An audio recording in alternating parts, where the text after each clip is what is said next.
RS brothers లో ఆషాఢం KG sale మళ్ళీ మొదలైంది. మరెన్నో క్రేజీ ఆఫర్స్ ఖైదీ చేయండి ఆర్ఎస్ బ్రదర్స్.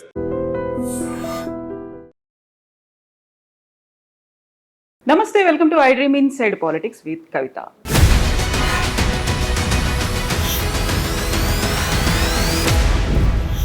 తెలంగాణ రాష్ట్ర బీజేపీ అధ్యక్షుడిగా రామచంద్రరావు గారు బాధ్యతలు తీసుకున్న తర్వాత స్మూత్ సైలింగ్ ఉందా, రఫ్ రోడ్ అనిపిస్తోందా, ఛాలెంజెస్ ఉన్నాయా?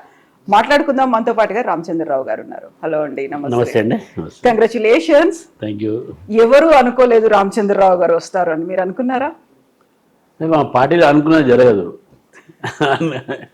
అనుకోని జరుగుతుంది.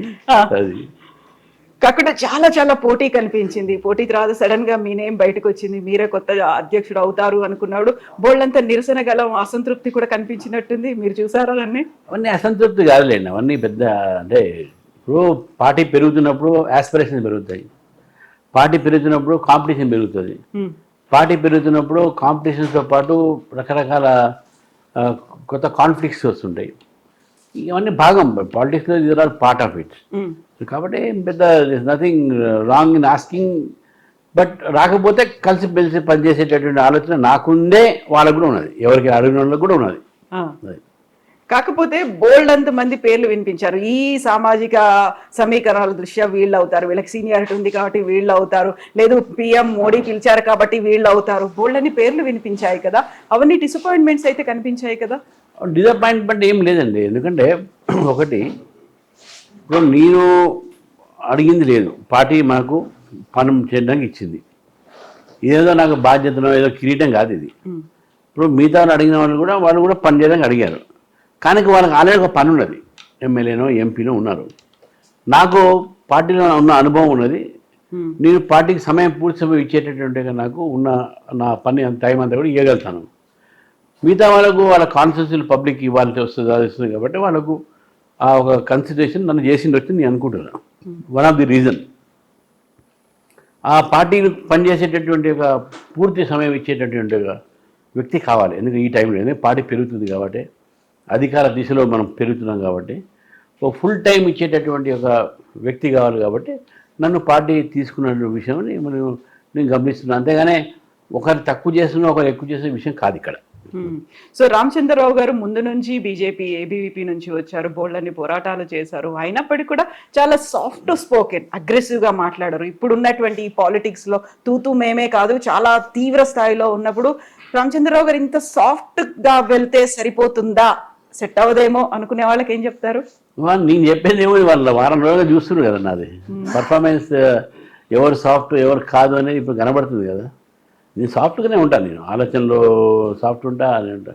కానీ నా సిద్ధాంతం వచ్చినప్పుడు, నాకు ఉన్నటువంటి నా ముందు ఉన్న అంశాలు వచ్చినప్పుడు, దానికోసం పోరాడేటప్పుడు డెఫినెట్గా నా అంత స్ట్రాంగ్ ఎవరు ఉండరు, అది నేను రాసిస్తాను మీకు. In all my convictions, no compromises on my convictions, my commitments. ఐడియాలజికల్గా కానీ పాలసీ పరంగానే నా ఒక పార్టీని ముందు తీసుకుపోయించిన కానీ the strongest man is Ramachandra Rao. June 30th మీరు బాధ్యతలు స్వీకరించారు. ఇప్పటికి జూలైలో ఉన్నాము, ఇంకా ఎండ్ అవ్వలేదు, జూలై కూడా 1 month కాలేదు. ఏది టఫ్ టాస్క్ అనిపిస్తోంది? అటు సమస్యల మీద పోరాడడం, ప్రతిపక్ష బాధ్యత పోషించడమా, లేకుంటే పార్టీలో ఉన్నటువంటి ఇంటర్నల్ ఇష్యూస్, గ్రూప్స్ అనేవి ఉన్నాయి, వీటిని ట్యాకిల్ చేస్తూ ముందుకెళ్ళడమా? ఇంటర్నల్ ఇష్యూ అంటే దాదాపు అన్ని పార్టీలు ఉంటాయి. ఫర్ ఎగ్జాంపుల్ కోమటి రాజగోపాల్ రెడ్డికి రేవంత్ రెడ్డికి లేదా, కవిత గారికి కేటీఆర్ లేదా, కవిత గారికి కేసీఆర్ లేదా, సోనియా గాంధీకి ప్రియాంక లేదా, ఇవన్నీ ఉంటాయి. అవన్నీ పెద్ద మనము రాహుల్ గాంధీకి ప్రియాంక గాంధీతో ఉండొచ్చు. నేను ఏమంటున్నంటే these are all part of the politics. మనము ఏదో ఇంటర్నల్ ఇష్యూస్ వచ్చినాయంటే నేను దాని మీద కన్నా ఎక్కువ పార్టీ పెరుగుదల మీద నేను సమయం ఇస్తున్నాను. ఇంటర్నల్ ఇష్యూస్ అన్నీ కూడా మా అధిష్టానం దావాలు తీసుకుంటారు. ఏ ఉన్నా కూడా మనిషి అన్న తర్వాత కొన్ని భేదభావాలు ఉంటాయి. Everyone will not think alike, but everyone will be one when time comes. అది నా నమ్మకం. కాకపోతే ఇప్పుడు మీరు చెప్పినటువంటి ఈ పార్టీలు కావచ్చు, ఆ నాయకులకి బీజేపీకి ఉన్నటువంటి సైద్ధాంతికంగా ఉన్నటువంటి నిర్మాణపరమైనటువంటి ఒక పటిష్టంగా ఉంటుంది అనేది ఉంటుంది. ఇందులో ఇలాంటి గొడవలు కావచ్చు, ఇలాంటి గ్రూప్స్, రాజకీయాలు అనేవి ముందు నుంచి కనిపించలేదు కదా బీజేపీ? లేదు, ఎందుకంటే మేము పెరుగుతున్నాం కాబట్టి ఇది పెరిగే టైంలో కొంత ట్రాన్స్ఫర్మేషన్స్ అయినప్పుడు ఈ చిన్న చిన్న హికప్స్ ఉంటాయి. బట్ అవి చూసి మనం బెదరాల్సిన అవసరం లేదు, అది చూసి నిరుత్సాహపడాల్సిన అవసరం లేదు, నిర్వీర్యం కావాల్సిన అవసరం కూడా లేదు. అంతే. అయితే మేము పెరుగుతున్నాము అనుకున్నప్పుడు ఎవరైతే కింది స్థాయి నుంచి వచ్చారో కార్యకర్తలు, వాళ్ళకి ఇవ్వాల్సినటువంటి సముచితమైనటువంటి న్యాయం, గౌరవం దక్కలేదు. బయట నుంచి వచ్చిన వాళ్ళతోనే ఈ పొల్యూషన్ అనేది ఎక్కువైంది అని ఇంటర్నల్ గా వినిపిస్తున్నటువంటి మాట ఏమంటారు? తప్పది. మేము ఎవ్వరిని కూడా బయట అనుకోం. పార్టీలో చేరిన తర్వాత మా పార్టీ వాళ్ళే, అది ఎవరైనా కానీ మా పార్టీలో చేరాలనే మేము అడుగుతున్నాం. పార్టీ పెరగాలంటే కొంత రావాల్సిందే కదా. పార్టీ పెరగాలంటే బయట నుంచి కూడా రావాల్సింది. పార్టీ పెరగాలంటే కొత్త నాయకత్వం కూడా రావాలి. సో మాకు వేషజాలు లేవు, అటువంటి భేదభావాలు లేవు. ఇవన్నీ కూడా ఏంటంటే పార్టీ పెరుగుతుంది కాబట్టి కొంతమంది సిస్టమ్స్ ఉన్నటువంటి నేరేషన్, మెయిన్గా మీడియా హౌసెస్, కాంగ్రెస్ పార్టీకి సంబంధించినటువంటి బీఆర్ఎస్ పార్టీకి సంబంధించిన కొన్ని మీడియాలు ఉన్నాయి.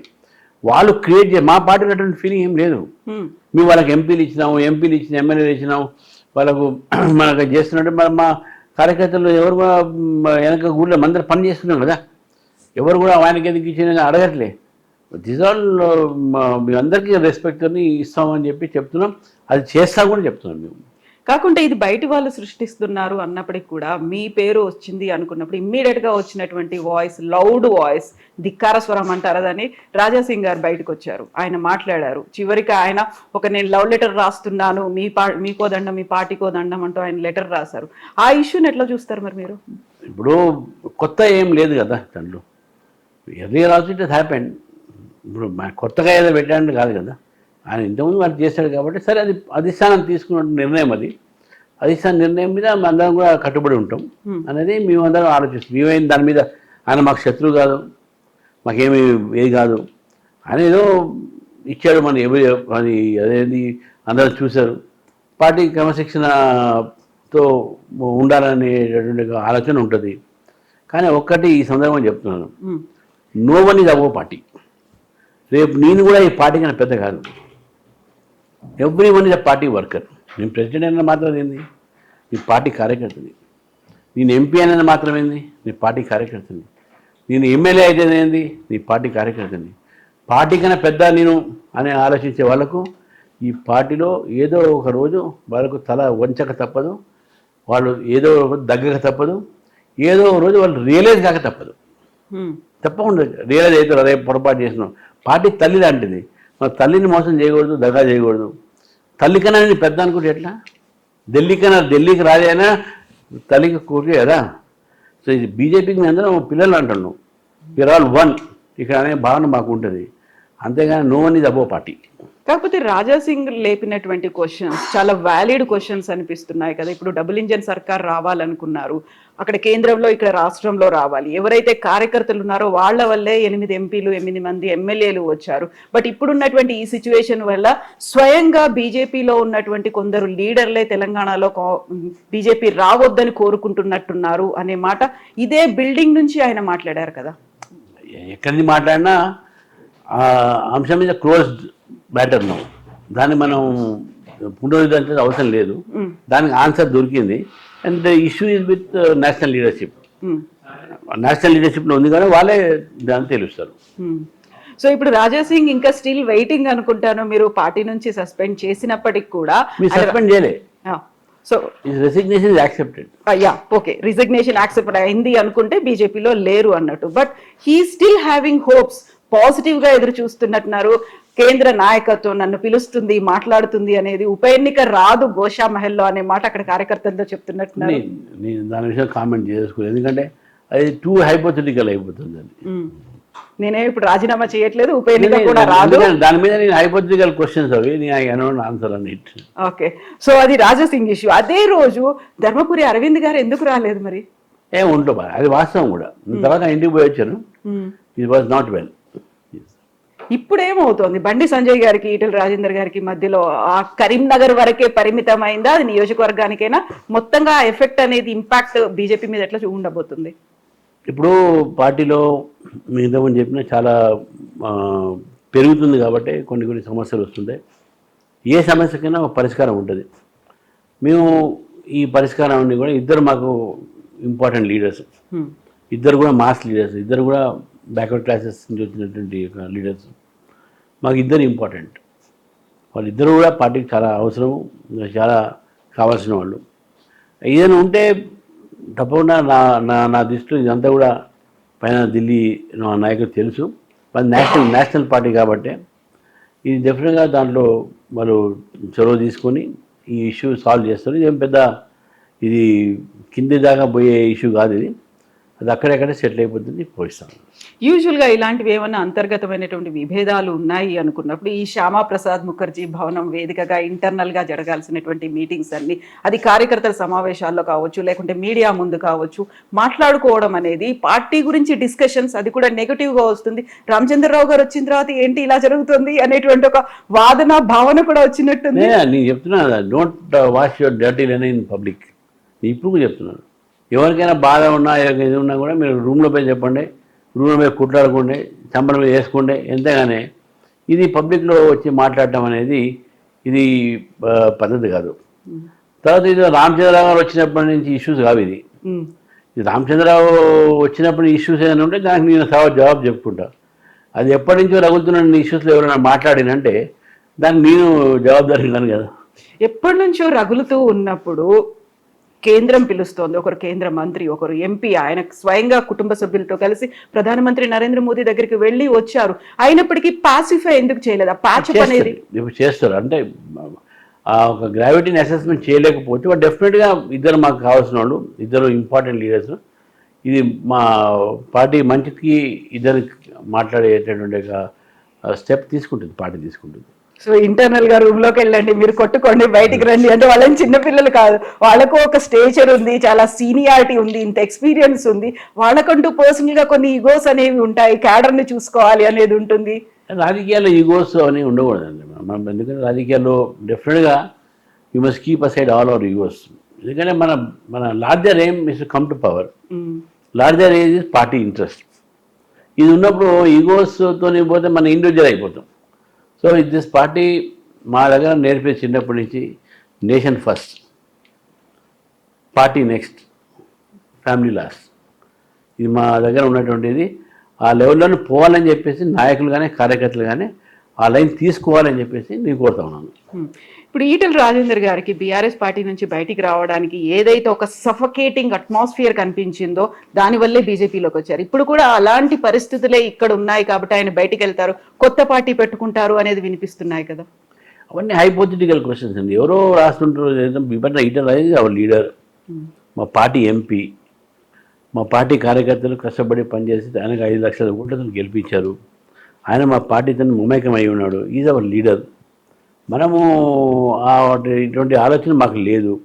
ఆయన పార్టీలో ఉంటాడు అనేది మేము నమ్ముతున్నాము. He is our man. ఇవన్నీ కూడా బయట క్రియేట్ చేసినటువంటి ఇంతకుముందు చెప్పినట్టు media creations. Is our leader. How can we say so? So ఈ గొడవ అయిన తర్వాతే మీరు ఢిల్లీకి వెళ్ళి వచ్చారు, ఈ ఇష్యూస్ అన్నీ మాట్లాడారా? నేను పోయింది నాకు అపార్ట్మెంట్ ఏదో నేను ఎవరిని కలవలేదు. నేను ఫస్ట్ టైం పోయినా కాబట్టి కలవడం పోయినా. ఇక దానికి ఎన్నో అర్థాలు ఉంటాయి. అంటే మీ ఇన్పుట్స్ ఏం తీసుకోలేదు యాక్చువల్గా? ఇద్దరు కూడా లీడర్ల మధ్య ఎందుకు గొడవ వస్తుంది? నాతోనైతే తీసుకోలేదు, వాస్తవంగా తీసుకోలేదు. నేను కూడా చెప్పలేదు ఎవరికి, వాస్తవం తీసుకోలేదు. బట్ ఒకటే మాట వాళ్ళైతే నాతో అనడం జరిగింది, అన్ని కలిసి పనిచేయండి, ఈ పార్టీ అధికారం వస్తుంది, ఒక మంచి వాతావరణం మాత్రం చెప్పింది నాకు. అదే కలిసి పనిచేయనే విషయం మాత్రం వాళ్ళు పదే చెప్తా ఉన్నారు. టూ మెనీ డిఫరెంట్ గ్రూప్స్ ఉన్నాయి, ఒపీనియన్స్ ఉన్నాయి, డిఫరెంట్ వ్యక్తులు ఉన్నారు, విభిన్నమైనటువంటి పార్టీల నుంచి వచ్చినటువంటి లీడర్లు ఉన్నారు. వీళ్ళందరినీ కలుపుకొని మీకున్నటువంటి ఏకైక లక్ష్యం తెలంగాణలో బీజేపీ ప్రభుత్వం రావడము అనేది.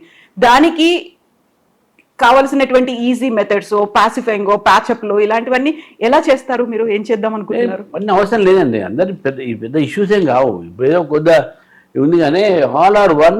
అందరు కూడా ఒకటే ఆలోచనతో ఉన్నారు, బీజేపీ అధికారం రావాలి. Every one wants to contribute for it. ఎక్కడ 2-3 చోట డెఫినెట్గా ఏదైనా అబ్రేషన్స్ ఉంటే దాన్ని వీల్ సాల్వ్ ఇట్. అదేం ఇష్యూ ఏం కాదు. డెఫినెట్గా నాకు పూర్తి నమ్మకం ఉన్నది సమగ్ర నాయకత్వంతో. నా నాయకత్వం కూడా నేను అనను, కలెక్టివ్ లీడర్షిప్స్తో రేపు రాబోయే రోజుల్లో బీజేపీ ప్రభుత్వం తప్పకుండా తెలంగాణ వస్తుంది. This is my ప్రొఫెసీ, my guarantee and my belief. మన నమ్మకం, నా విశ్వాసం అది. సో కార్యకర్తల దగ్గర నుంచి రియాక్షన్స్ అనేవి ఎలా ఉన్నాయి? ఇంతమంది ఇన్ని రకాలుగా వినిపిస్తున్నాయి, వాదనలు అనేవి ఉన్నాయి, గ్రూపులు అనేవి కనిపిస్తున్నాయి కాబట్టి ఫస్ట్ ప్రయారిటీ అంతా ఎప్పుడూ గ్రౌండ్ లో ఉన్నటువంటి కార్యకర్తల దగ్గర నుంచి తీసుకోవాలి. రియాక్షన్స్ ఎలా ఉన్నాయి? కార్యకర్త భారతీయ జనతా నేను కూడా కార్యకర్తని, ఈ రోజు కూడా నేను కార్యకర్తని. భారతీయ జనతా పార్టీ కార్యకర్త తన పార్టీ కోసం ప్రాణం ఇచ్చేటటువంటి వ్యక్తులు ఉంటారు, త్యాగం చేసే వ్యక్తులు ఉంటారు. సిద్ధాంతం కోసం కూడా నేను చనిపోవడానికి సిద్ధంగా ఉన్నాననేటువంటి మా క్యాడర్ అది. ఇవన్నీ పైన వాళ్ళు ఏమో మాట్లాడుకుంటే వాళ్ళ మధ్యన ఉన్నటువంటి ఒక ఏదైనా భేదాభిప్రాయాలు ఉన్నా కూడా అది కింది దాకా పోదు, వాళ్ళు పట్టించుకోరు కూడా. వాళ్ళకు రామచంద్ర కాదు ముఖ్యం, వాళ్ళకు భారతీయ జనతా పార్టీ ముఖ్యం. వాళ్ళకు ఇంకో ఎక్సో వయో ముఖ్యం కాదు, బీజేపీ ముఖ్యం. కాబట్టి కార్యకర్తలు ఈరోజు కూడా చెప్తున్నారు, కార్యకర్తలు కూడా నేను చెప్తున్నాను, మీ ద్వారా చెప్తున్నాను, మనకు వ్యక్తులతో సంబంధం లేదు. మనం వ్యక్తుల కింద పనిచేసేవాళ్ళం కాము, మనం పార్టీ జెండా కింద పనిచేసేవాళ్ళం, పార్టీ ఎజెండా కోసం పనిచేసేవాళ్ళం మనం. ఇప్పుడు ఎదురుగా మీకు ఏ టాస్క్లు కనిపిస్తున్నాయి? ఏవి ఛాలెంజింగ్? చాలా పెద్ద టాస్క్. మేము 3-4 సంవత్సరాలు ఇప్పుడు అధికారంలో రావాలనే లక్ష్యం మాకుంది. ఆ లక్ష్యం మీరు చేరుకోవాలంటే యుద్ధాలు చాలా ఉన్నాయి దారిలో. ముందు జూబ్లీ ఎలక్షన్స్ వస్తాయి, మాకు ఈ ఎలక్షన్స్ మన గ్రామ పంచాయతీ ఎలక్షన్స్, లోకల్ బాడీ వస్తాయి, మున్సిపల్ ఎలక్షన్స్ వస్తాయి. దాని తర్వాత మేము మళ్ళీ మెయిన్ ఎలక్షన్స్ వస్తాయి. పెద్ద ప్రయాణం. హైపోతుంది, అది కూడా హైపోతుంది కదా. Why should be say company అది రావాలని కూడా మేము కోరుకోము. ఎందుకంటే మా why should be bring unnecessary elections to the public. కాకుంటే స్పీకర్ కి మీరే లెటర్ రాస్తారు అనేది కూడా వినిపించింది. ఆయన ఇంకా చెప్పేటోళ్ళు చాలా మంది చెప్తారు, అది నమ్మేటోళ్ళు ఏంటంటే కొంచెం గ్యాప్ పెంచుకుంటారు, అది నమ్మని వాళ్ళు మంచిగా ఉంటారు. అదే భరోసాతో రాజాసింగ్ ఇంకా వెయిట్ చేస్తున్నారా? నేను అంటే ఆయన ఏం ఆలోచించి నాకు తెలియదు కానీ, బట్ పార్టీ అధిష్టానం దృష్టిలో అన్నీ ఉన్నాయి. వాళ్ళు ఏ నిర్ణయం తీసుకుంటే అందరు దానికి కట్టుబడి ఉంటాం. సో ఇప్పుడు అందరినీ ఏకం చేసుకుంటూ ముందుకెళ్ళాలి, అందరినీ ఒక్కతాటి మీదకి తీసుకురావాలి. మీరు అన్నట్టుగా ఒకే గొడుగు కింద ఉండాలి, రాష్ట్రంలో అధికారంలోకి రావాలి అనుకున్నప్పుడు ఎక్స్టర్నల్ గా ఉన్నటువంటి ఫ్యాక్టర్స్ ఏంటి? ఏవి మీకు అడ్డంకిగా ఉన్నాయి అనుకుంటున్నారు? అడ్డంకిగా ఏముండదండి. మా అడ్డంకి అంతా కూడా కాంగ్రెస్ అండ్ బీఆర్ఎస్ చేసే దుష్ప్రచారం, అబద్ధాల ప్రచారం. దాన్ని ఎట్లా తిప్పికొట్టాలి? ఈరోజు వాళ్ళ దగ్గర ఉన్నటువంటి అధికారం కానీ డబ్బు కానీ దీంతో రాజకీయాలు చేస్తే నడవదు. ఆ రాజకీయాలకు మేము బయటపడి సిద్ధాంతమైన రాజకీయాలు రాష్ట్రంలో తీసుకొని రావాలి. బూత్ రాజకీయాల నుంచి పోయి ఒక సంస్కృతి రాజకీయాలతో రావాలి అనేది మా నేను ఇప్పుడు కూడా నేను హార్ష్గా మాట్లాడినా, నేను ఏదైనా మాట్లాడినా కూడా నేను ఒక డిసైడ్ చేస్తాను. నేను తిట్టేది లేదు, ప్రైవేట్గా తిట్టుకుని ఎన్నో తీసుకోవచ్చు, కానీ మీడియా ముందు కానీ జనరల్ పబ్లిక్ పోస్టులు కానీ ఒక సంస్కారం అనేది, ఒక పార్లమెంటరీ లాంగ్వేజ్ అనేది మనం వాడాలి. నేను ఆ మధ్య ఒక చోట చెప్పాను, నేను టీవీ అసెంబ్లీ నడుస్తుందంట, పిల్లలు టీవీ బంద్ చేస్తున్నారట. ఎందుకంటే పిల్లలు కొత్త కొత్త బూతులు నేర్చుకుంటున్నారు చూసి. అటువంటి ఒక సమాజం అయిపోయింది తెలంగాణ. ఆ తెలంగాణ సమాజం అటువంటిది కాదు. మనకు సంస్కారం ఉన్నది, మనకు భాష ఉన్నది, మనకు ఒక ఆలోచన విధానం ఉంది. ఇది కాదు కదా. తెలంగాణ బూతుల కోసం వచ్చిందా? తెలంగాణ కొట్లాడ కోసం వచ్చిందా? తెలంగాణ దోచుకోవడానికి వచ్చిందా? ఇది కాదు కదా. సో ఇప్పుడు బోల్డ్ అని ఇష్యూస్ మీద అటు బీఆర్ఎస్ ఇటు కాంగ్రెస్ పోటీ పడుతున్నాయి. అందులో కాళేశ్వరం ప్రాజెక్ట్ కావచ్చు, ఫోన్ ట్యాపింగ్ ఇష్యూస్ కావచ్చు, వీటన్నిటి గురించి. సో బీజేపీ వాయిస్ ఎక్కడుంది? ఇప్పుడు అది గవర్నమెంట్ ఒక ఎంక్వైరీ పెట్టింది. మాకు ఈ గవర్నమెంట్ ఎంక్వైరీ మీద నమ్మకం లేదు.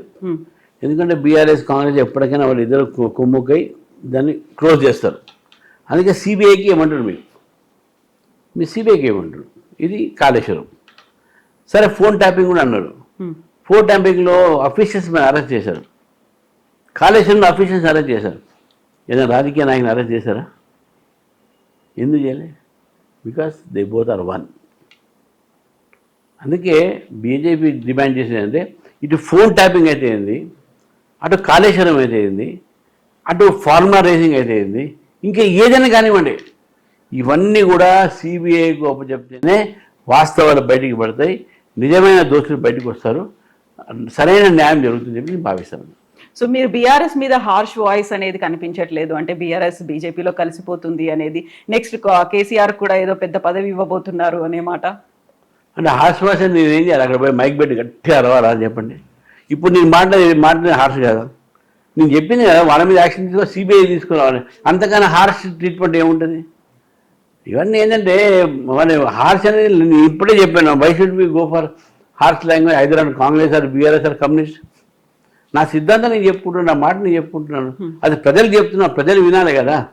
ప్రజలు వినడానికి మనం చెప్తాం. మనం హార్ష్ లాంగ్వేజ్ ఏమైంది, పోయి చొక్కాలు చింపేయడము, వాళ్ళని కొట్టడం, ఇది హార్ష్ కాదు కదా. అక్కడ ఛాలెంజ్లు అనేవి ఎక్కువ ఉన్నాయి. బస్తీ మీద సవాల్ అనుకుంటున్నారు కదా. ఎక్కడ ఉన్నాయి వాళ్ళ బస్తీ సవాల్? షాడో బాక్సింగ్ అంటారు దాన్ని షాడో బాక్సింగ్ అంటారు.